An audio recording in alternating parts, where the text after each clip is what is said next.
In this W220 owner video alert, I want to talk about cabin air filters.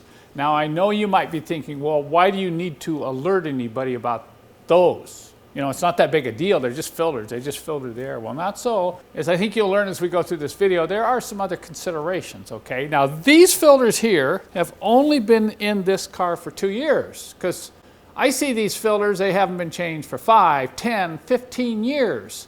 Now keep in mind, cabin air filters first showed up in 1990 in the US market in Mercedes-Benz in the R129 convertible, and then they were put in the W140 in 1992. So cabin air filters have been around a long time in Mercedes-Benzes. Now in the real old model, they don't have them, so you don't have to worry about it. All you have to worry about is cleaning the dust off your dash. I really love cabin air filters because of the air I breathe and how little I have to dust the inside of the car. So you can see there, this is something you want to change probably every year if you want really fresh, clean air, okay?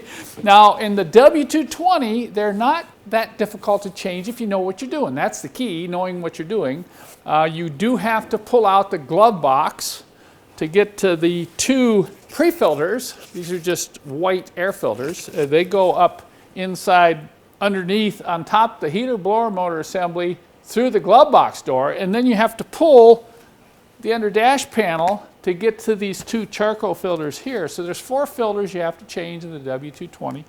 It's not real difficult. I have a kit on my website for less than $60. You can get all 4 filters and a lengthy video instruction on how to do this yourself. So there's really no reason not to change the cabin air filters, because if you don't, you may have some weird things happening, like suddenly your defrost is not working as well as it used to, or maybe the heater assembly isn't kind of like, you know, you're playing around with the temperatures and it's not quite right. And also I've seen in some models where these filters have deteriorated so badly that the dust has gone by the filters and gotten into the heater blower motor and ruined the bearings. So if you have a squeaky heater blower motor, it could be that you have neglected, or the previous owner has neglected, cabin air filter change. So that's why I'm calling this an alert, because I see it neglected so much and it's very seldom done. Most shops don't do it. It may be due to the fact that people don't want to pay, or just the shop is not aware that it's a big deal, okay? So this is something you can do yourself. You don't have to take it into a shop to have it done, but do it and you're going to be glad you did.